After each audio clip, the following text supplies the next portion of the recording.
لو أنزلنا هذا القرآن على جبل لرأيته خاشعا متصدعا من خشية الله وتلك الأمثال نضربها للناس لعلهم يتفكرون. الحمد لله والصلاة والسلام على رسول الله وعلى آله وصحبه ومن والاه. السلام عليكم ورحمة الله. بەڕێزان خۆشحاڵم لەوانەی نۆت و دوو لەوانەکانی تەفسیری قورئان پیرۆز بێمەوە خزمەتتان بە مەبەستی ڕەزامەندی خوای گەورە و هیوادارم ئەوەی ئازیز سوودی لێوەربگرن. أعوذ بالله من الشيطان الرجيم. بسم الله الرحمن الرحيم. وقالوا اتخذ الله ولدا سبحانه بل له ما في السماوات والأرض كل له قانتون. بەڵێ خۆشەویستان وەکو لەوانەی ڕابردوو کەمێک لە خزمەت ئەو ئاتەدا بووین کە خوای گەورە سوبحانەهو وتعالە باز لە قەولی ئەو کەسانە دەکا کاتێکەوە منداڵیان داپاڵ خوای گەورە وەالعیاذ بالله. ئیتر وەکو گوتمان نەسڕانیەکانن کاتێکەوە دەڵێن مەسیح کوڕی خوایە وەالعیاذ بالله، جوولەکەکان کە دەڵێن عوزەیری کوڕی خوایە وەالعیاذ بالله، و هەروەها کاتێکە مشریکان دەڵێن ئەو بت و سەنەمانەی کە دەیان پەرستین ئەوە ڕەمزی مەلایکەتە، مەلایکەتیش کچی خوان وەالعیاذ بالله. خوای گەورە سوبحانەهو وتعالە دەفەرمی سوبحانه سوبحانه، خوای گەورە پاک و منەزەهە لەوەی کەوە منداڵ لە بۆ خۆی بڕیار بدا. خوای گەورە پاک و منەزەهە کە منداڵ لە بۆ خوای بڕیار بدا. قل هو الله أحد الله الصمد لم يلد ولم يولد ولم يكن له كفوا أحد. بەڵێ خوای گەورە سوبحانەهو وتعالە هیچ کەسێک منداڵی ئەو نییە، چونکە ئەگەر کەسێک منداڵی خوابی دەبی هاوشێوەی ویبی وەالعیاذ بالله. قل هو الله أحد أحد في ذاته وصفاته وأفعاله. خوای گەورە تاک و تەنیایە، هاوشێوەی نییە، مەثیلی نییە سوبحانەهو وتعالە. سوبحانە، خوای گەورە پاک و منەزەهە کە منداڵ لە بۆ خۆی بڕیار بدا کە تەعبیرە لە نوقسانی. لەبەرەوەی وەکو گوتمان بڕیاردانی منداڵ، تەبەنیکردنی منداڵ یاخود منداڵ بوون نیشانەی لە ناوچوونە. لێ دڵمان پێخۆشە ئێمە، لێ دڵمان پێخۆشە کە منداڵمان، چونکە دەزانین بەخۆمان بەرەو لە ناوچوون دەچین تاوەکو ئەو جنسە بپارێزرێ، لە دوای ئێمەش ناومان کەسانێک هەبین هەڵگری ناوی ئێمە بن. بەڵام خوای گەورە سوبحانەهو وتعالە بە هیچ شێوەیەک سفەتی نوقسانی تێدا نیە و لە ناوچوونی بەسەر نایە، بێتوانایی بەسەر نایە، پێویستی بە کەس نییە. بل له ما في السماوات والأرض كل له قانتون. أو زاد فرين بلكو أو خواه سبحانه وتعالى له ما في السماوات والأرض، أوي آسمان كانوا زوي هموي ملشي خواه سبحانه وتعالى، هموي ملشي خواه، هموي له ما في السماوات وما في الأرض. أو تقديم التأخيرش بمعنى حصر ديك وته بحصري هر همو أواني لأسمان زويدا ملشي خواه سبحانه وتعالى. كاتك فتريتش بشيق لملشي خوي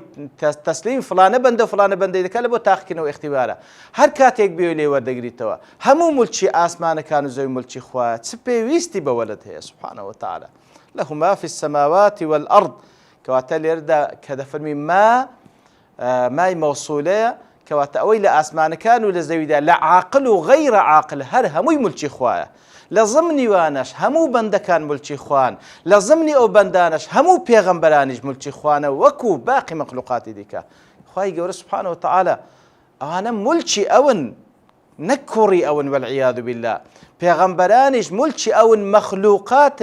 لمخلوقات خواهي قول ملشي أون يتر خوای گەورە لەناو مولکی خۆش تەسەڕف دەکا کەما یەشا سبحانه وتعالى. هیچ پێویستی بە منداڵ نییە سبحانه وتعالى.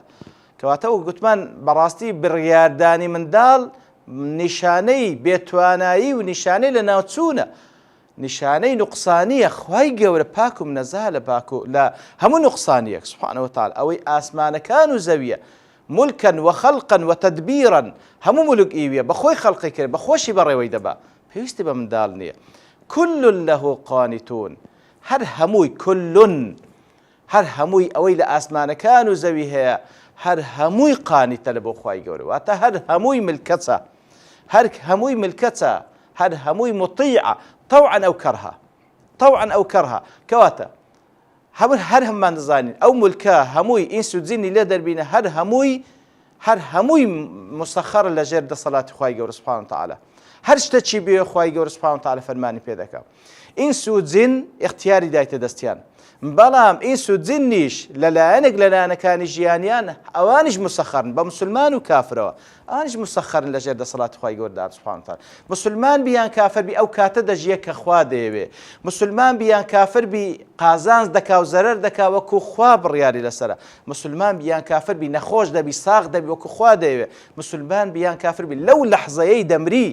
کە خوا بیەوێ ئەگەر هەر هەموو دنیاش مانع بی سبحان الله ئیتر كل له قانتون هەر هەمووی ملکەچە لە بۆ ئەو خوای گەورە چ پێویستی بۆی هەیە منداڵێکی هەبی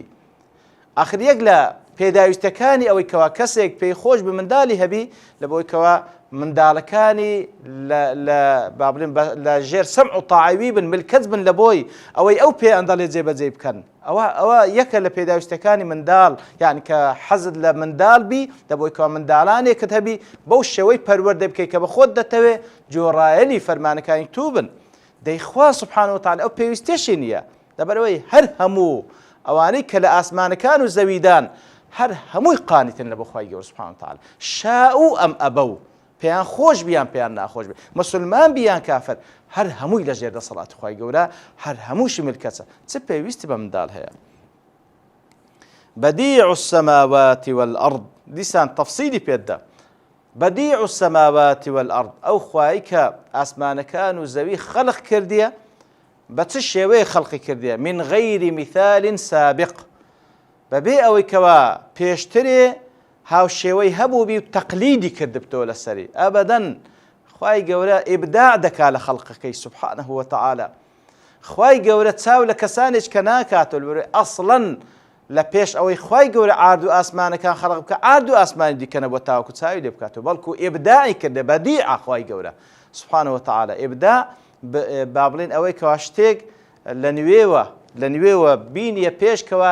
پێشترێ نەبووە لێە کاتێکەوە شتێک لە دینی خوا لە بابی عیبادات بە تایبەتی کە بینی ئەنجامی بدەیت کە پێغەمبەر نەیکردێ صلی الله عليه وسلم دەڵێن بیدعەیە هەموو بیدعەیەکیش وەک پێغەمبەر صلی الله عليه وسلم دەفەرمێن ضەلالەیە هەموو ضەلالەیەکیش لە بۆ ئاگرە خوا پەناماندا ئیتر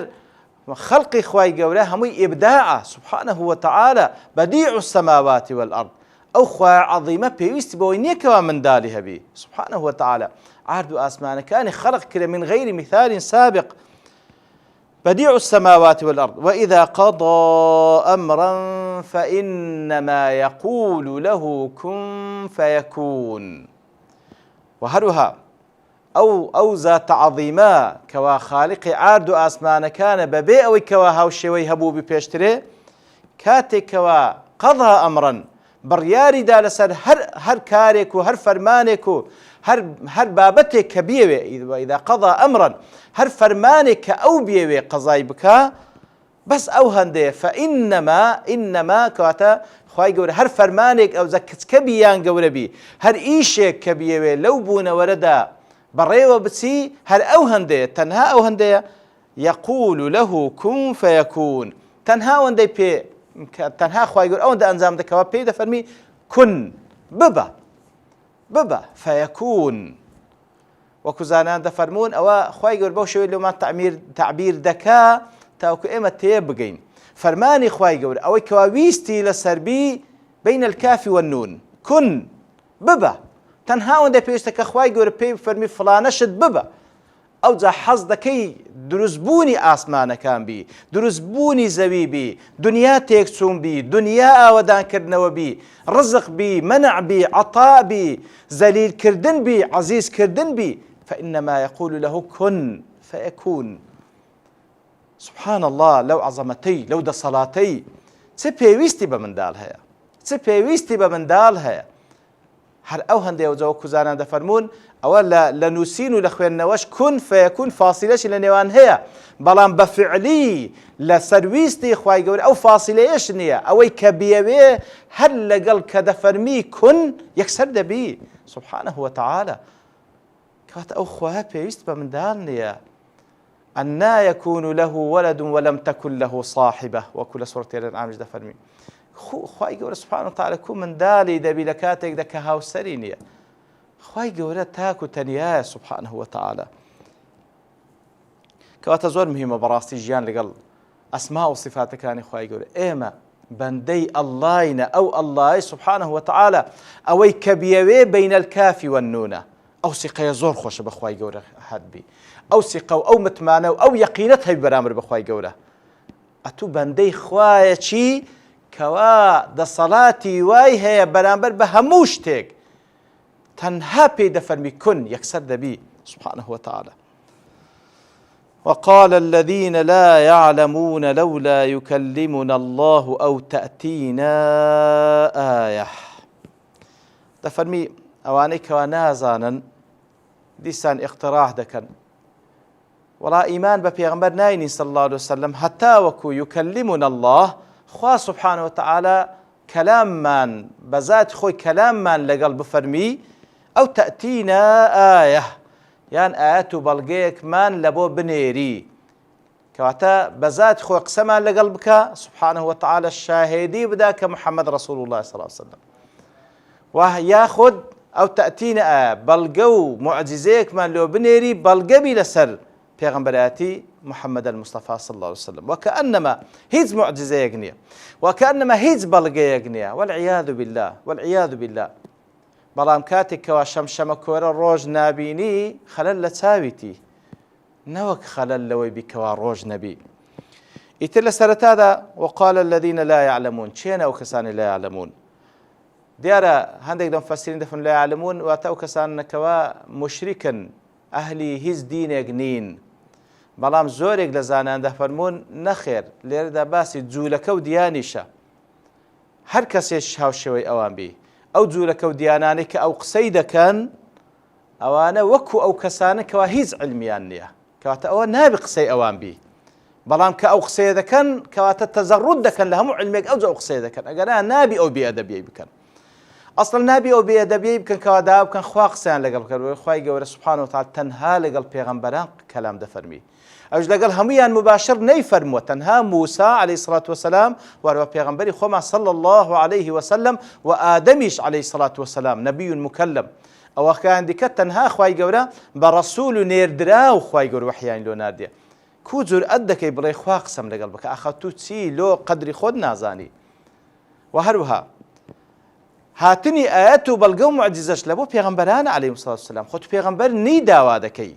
ئیتر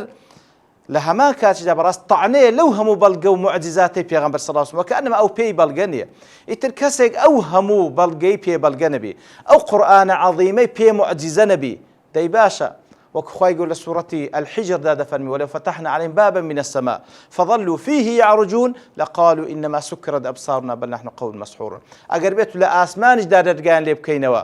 ئیتر ئەوانش بەسەرکەون لۆ ئاسمانەکان بە چاوی خۆشیان هەموو شتێک بینن دەڵێن ئینەما سوکرەت ئەبصارون بەڕاستی چاومان سەرخۆش بوو بەڵکو ئێمە سەحرمان لێکرا کەواتە ئەوەی نێوێ ئیمان نەینی هەر ئیمان ناینی ئیتر سنووریش دەبەزێنی و بێئەدەبیش دەکا وەکو لێرەدا خوای گەورە